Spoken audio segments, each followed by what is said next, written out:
Pemirsa, Menteri Lingkungan Hidup Hanif Faisal Nurofik menyebutkan bahwa 4 perusahaan yang melakukan aktivitas tambang nikel di Kepulauan Raja Ampat tak hanya dicabut izinnya, tetapi juga berpotensi dihukum pidana.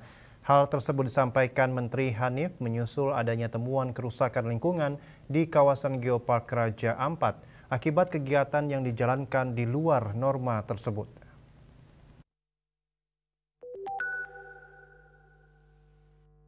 Pemerintah tengah melakukan pendalaman pengawasan terhadap 4 izin usaha pertambangan IUP di Raja Ampat, Papua Barat Daya yang diduga telah menjalankan aktivitas tambang nikel di luar norma yang berlaku.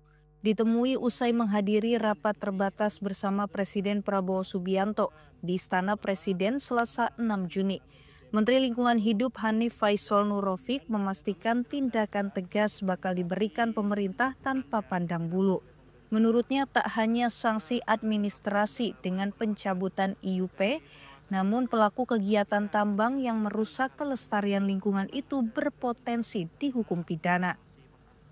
Ada yang memang ada potensi ke sana karena ada beberapa kegiatan yang dilakukan di luar norma. Ini ada potensi pidana terkait dengan kegiatan pertambangan yang telah dilakukan.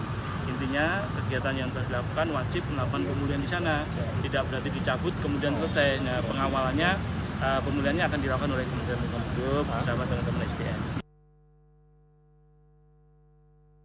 Pada hari yang sama, pemerintah resmi mencabut 4 IUP yang melakukan aktivitas tambang nikel di kawasan Geopark Kepulauan Raja Ampat, yakni PT Anugrah Surya Pratama, PT Nurham, kemudian PT KW Sejahtera Minang, dan PT Mulia Raymond Perkasa.